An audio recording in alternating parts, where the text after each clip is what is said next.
नमस्कार दोस्तों। आज के वीडियो में बात करेंगे हम आरवीएनएल के बारे में। यहाँ पे कंपनी को एक काफ़ी बड़े अमाउंट का एक्चुअली दो काफ़ी बड़े अमाउंट के ऑर्डर मिलते हुए नजर आए। अब कहाँ से मिलते हुए नजर आए और कितने अमाउंट के मिलते हुए नजर आए और क्या इसका इम्पैक्ट आपको फ्राइडे के दिन स्टॉक में पड़ते हुए देखने को मिल चुका है या फिर मंडे के दिन देखने को मिलेगा, वो डिस्कस करेंगे हम इस वीडियो में। फिर बात करेंगे हम यहाँ पे टाटा स्टील के बारे में। इसको लेके ब्रोकर जो है वो थोड़े से बुलिश नज़र आ रहे हैं और उन्होंने कुछ अपसाइड के यहाँ पे टारगेट दिए हैं।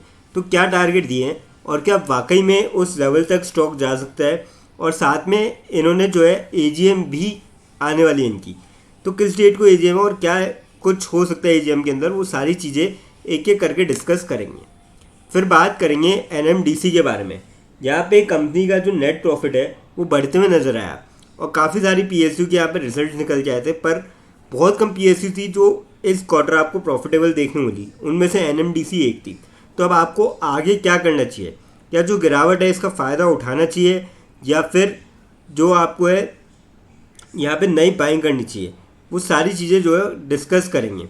सबसे पहले आरबीएनएल की बात करी जाए। फ्राइडे के दिन 250.1 पे क्लोजिंग देखने को मिली। 0.87% तक स्टॉक गिरता हुआ नजर आया और 2.2 रुपीज़ तक स्टॉक में आपको गिरावट देखने को मिली फ्राइडे के दिन।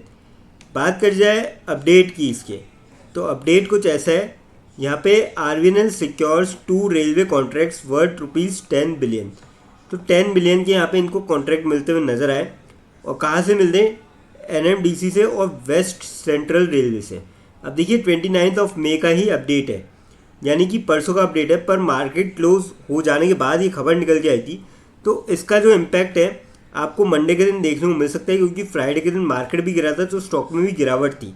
अब हो सकता है कि आपको मंडे के दिन यहाँ पे अच्छा खासा पॉजिटिव इम्पैक्ट जो है देखने को मिले स्टॉक के अंदर। अगर हम इसको यहाँ पे डिटेल में देखें इस न्यूज़ को, और तो आप देख सकते हो कि कंपनी ने डिस्क्लोज किया था ये अवार्ड रेगुलेटरी को filing stated that the contract relate to railway works supporting mineral transportation network augmentations. The deal together amount to roughly 10 million or add to Arvin's active order book. Execution है carried out by the firm's project teams and subsidiaries. तो company की जो subsidiary है और firm है उसी के through carry out करा जाएगा और साथ ही साथ काफ़ी शानदार अमाउंट का ऑर्डर है और मेरे ख्याल से इसका इम्पैक्ट जो आपको कल के दिन पॉजिटिव वे में स्टॉक के अंदर देखने को मिलेगा। तो आप बाइंग कर सकते हो। अगर आप स्टॉक में देखोगे बीते एक साल में अच्छी खासी गिरावट है, यहाँ पे लगभग 39% के आसपास गिरावट है और जो आप गिरावट है इसका फ़ायदा उठा सकते हो। देखिए कंपनी फंडामेंटली काफ़ी स्ट्रॉन्ग है, ऑर्डर बुक काफ़ी मजबूत है, पर हाँ मैं मान सकता हूँ कि इस क्वार्टर में रिजल्ट थोड़े से ख़राब थे, पर लॉन्ग टर्म में अगर आप देखेंगे तो काफ़ी बड़े यहाँ पे आपको इम्पैक्ट देखने को मिलेगा। बीते 5 सालों के अगर आप देखेंगे ना इसके रिटर्न 716% के आसपास, लगभग काफ़ी तगड़े रिटर्न है और ऐसे ही रिटर्न आपको आने वाले टाइम पे भी देखने को मिल सकते हैं। तो मेरे ख्याल से इस स्टॉक में बाइंग करी जा सकती है लॉन्ग टर्म के पॉइंट ऑफ व्यू से, और डेफिनेटली आपको यहाँ पे वेट करना पड़ेगा। देखिए थोड़ा टाइम तो आपको वेट करना पड़ेगा क्योंकि जो गिरावट हुई है इसमें रिकवरी भी होने में टाइम लगेगा।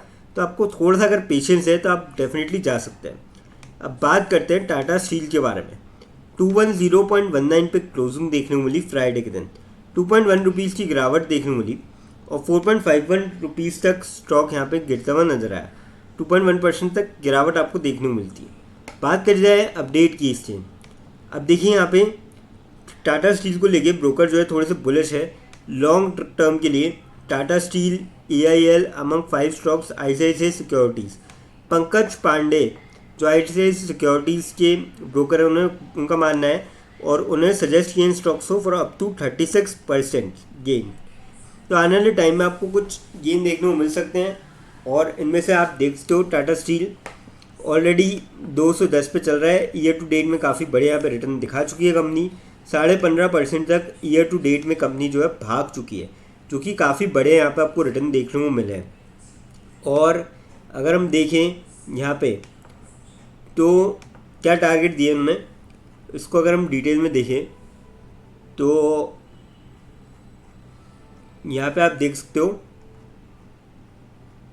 टाटा स्टील, ये देखिए आप टारगेट 270 के, अपसाइड पोटेंशियल 30% और 208 पे क्लोजिंग आपको देखने को मिलती लगभग।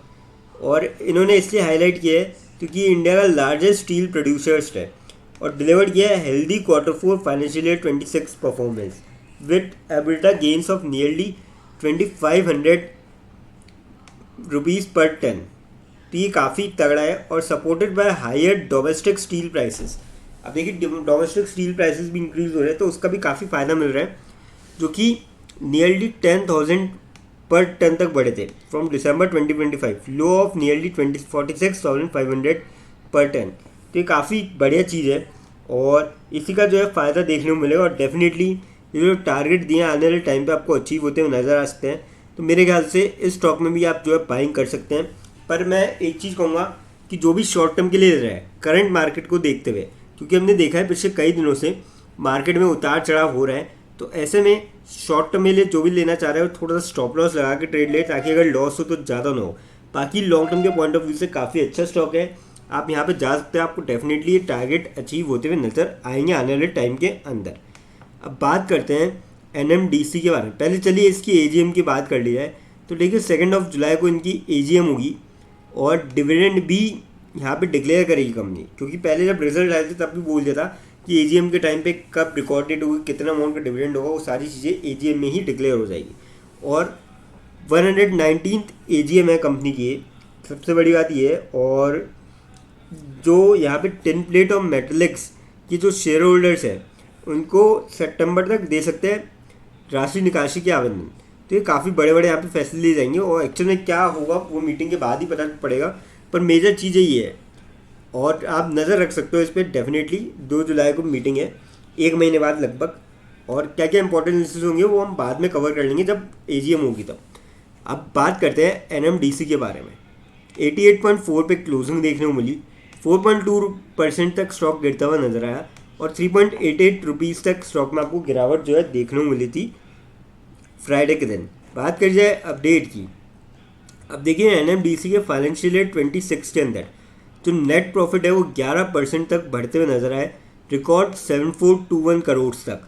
काफ़ी तगड़ा यहाँ पे रिकॉर्ड भी बनाया है और Q4 के प्रॉफिट आफ्टर टैक्स जो है वो 35% तक इंक्रीज हुए थे। और NMDC का अगर हम देखें यहाँ पे registering 11% growth over 6693 crore recorded in the previous financial year. तो ये रेवेन्यू आप देख सकते हो अच्छा खासा इंक्रीज हुआ है, मतलब सेम क्वार्टर का था ये एक्चुअली। और supported by higher iron ore production, strong sales volumes and improve operational performance.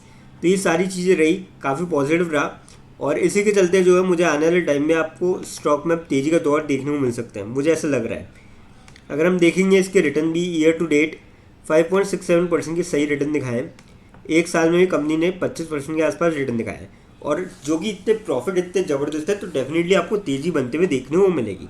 लेकिन फ्रेंड्स यहाँ पे कोई भी इन्वेस्टमेंट करने से पहले फाइनेंशियल एडवाइज़र से कंसल्ट करें या खुद की रिसर्च करें, क्योंकि ये वीडियो नॉलेज के पर्पज़ के लिए है, इन्वेस्टमेंट के लिए नहीं।